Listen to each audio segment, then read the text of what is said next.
Hi everyone, it's Kelly with the Appalachian Booksmith, and I'm going to do a tutorial over the next week or two, and I'm going to be making a double journal. And the double journal is not uniquely mine. I actually found it online and I can't re-find it, which is frustrating. And someone used a pamphlet. It was like a single sheet of paper that was folded 3 different ways so that they called it an endless journal. So I took that idea and I created what I would consider a double journal. That's what I'm calling it. This one's not done yet. This is the one I'm in the middle of doing, but I thought let's start this tutorial, finish them up at the same time. So what happens with this book is you'll open it and you'll have your signatures and you'll go through your signatures and you get to the end of the signatures and you flip the book and you have another front cover and another set of signatures. You go through the signatures, you flip the book, you're back at the front again. So I think that's why she called it an endless one, and I'm just calling it a double journal. And I do have the signatures laying in here now. I'll take those out. If you look at it this way, you can see that it forms kind of a 5, an S, a 2, whatever. And you have 3 panels and 2 spines. So this is the journal that I'm going to go through, and I'm going to make one on my YouTube channel. And when I get to the same point as this one, then I'm going to finish the 2 of them up at the same time. So this is basically it. It's made out of chipboard and it's covered in fabric, and I've used pages from the Edith Holden book to make this. So I went ahead and wrote down all the measurements, and I'm going to go through it, and then probably today, in the next day or two, I'll put making the cover, and then we'll go from there. So this is the cutting and material list for the double journal, and the first thing on there is completely optional. You can use any kit. You can use the Edith Holden book. You can use any book you want. You don't have to use a book. You can make this like a commonplace journal. But I'm going to be using Tracy Fox's printout. I'm actually in love with this. I just love the colors. I think it's called Color Impressions because that's what it says there, and I'm hoping I'm right. But this is what I'm going to use. And I'm going to be using this kit of hers, but I'm going to be sewing on it, stamping on it, and doing brighter images. So we have these wonderful colors she already created, and then I'm just going to brighten it up with a little more primary colors is what I'm going to do. So that's the first thing, and that's totally up to you, optional. The second thing is the cover actual chipboard. And I cut 2 spines, and the spines are going to be 9 inches by 1 inch. So I have 2 of those. And I cut 3 of these. And this will be the front cover, the back cover, and kind of that middle page. It's kind of like a cover page too. And I cut 3 of these at 4 and 9 inches, or 9 and 4 inches. I always say that backwards, but so I have 3 of these. So if you're going to do this along with me, you want to cut 3 of these. Now I use chipboard. You don't have to. You can use a cereal box. You can use something like that. It would be fine. It would work just fine. So that's the first part of that.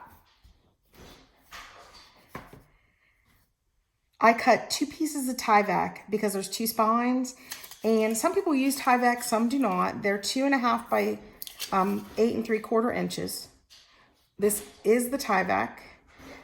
This is from a used envelope. You want to make sure you use used envelope. You can also use Tyvek tape if you want, or you could use, we are going to be reinforcing the spine on the inside and outside with fabric. So if you just want to put cardstock in there, that would probably work just fine also. But I really trust this. I really like the Tyvek, and it's what I use. Next is the fabric for the covers and your spine. And I went ahead and cut, the first piece is 17 inches by 11 inches. And this is the piece I'm using. I think it's going to be wonderful brightening this up even more. If you get a piece that's like 16 and a half, it's probably going to be just fine. even 16 inches. It'll be a tight fit, but you can work it out if you only have that size fabric. So that's going to be my cover fabric, and that is 17 inches by 11 inches. And then I cut 2 spine pieces out of that, and they are 2.5 by 8 3/4 inches. So that's the fabric for the cover.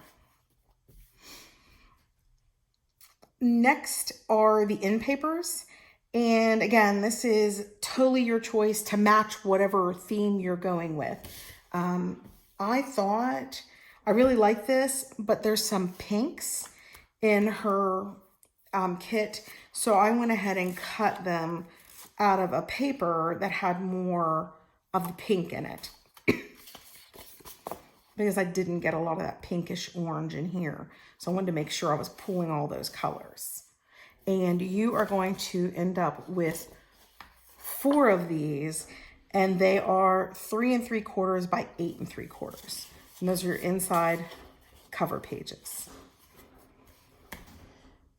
Now, on my Edith Holden one, I did this optional thing where it says cut 2 cover papers 3 3/4 by 8 3/4. So this front here is from the Edith Holden book, and that's what I cut it. And then the back is also a page from the Edith Holden book. So if you want a paper cover, that's fine. I think I'm just going to put some nameplates on it because on this new one I'm starting, because I really like this fabric and I want to show the fabric off. So I'm going to use this, and I'm going to cut a few pieces from her kit to put on the front of my journal. So that is optional. Now, next it says choose your personal theme, topic, style, select papers for your ephemera signatures, collect lace, ribbon, etc. So far, the only thing that I've really collected is this paper pad, which is really old. My sister's been scrapbooking for 15, 20 years, and she cleaned out her stuff and she brought this to me. So this is a Far East, and I just thought the colors in this really went well with what I'm doing. So I wasn't really looking for the Asian theme, but it really ended up looking beautiful with all of this stuff, and it works absolutely beautifully. And finally, signature size. If you want to start collecting papers for your signatures, you're going to cut your paper 7 inches by 8.5 inches, and then it'll fold to 3 3/4 by 8.5. And I, of course, the other day on my page, on my YouTube channel, went through and did some indie ink dyeing, and I made large pieces. Then I went back and made these small pieces. So I'm going to be using these pieces.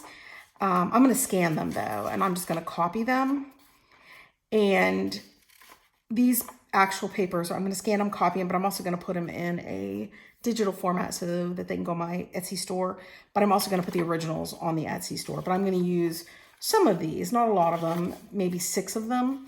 And then I'm going to try to, just find some old papers, some of the usual line papers, junk journal stuff, all those kinds of things. So if you want to join in with me, you can go ahead and collect all of these materials.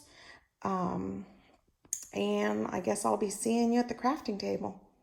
Y'all have a good day.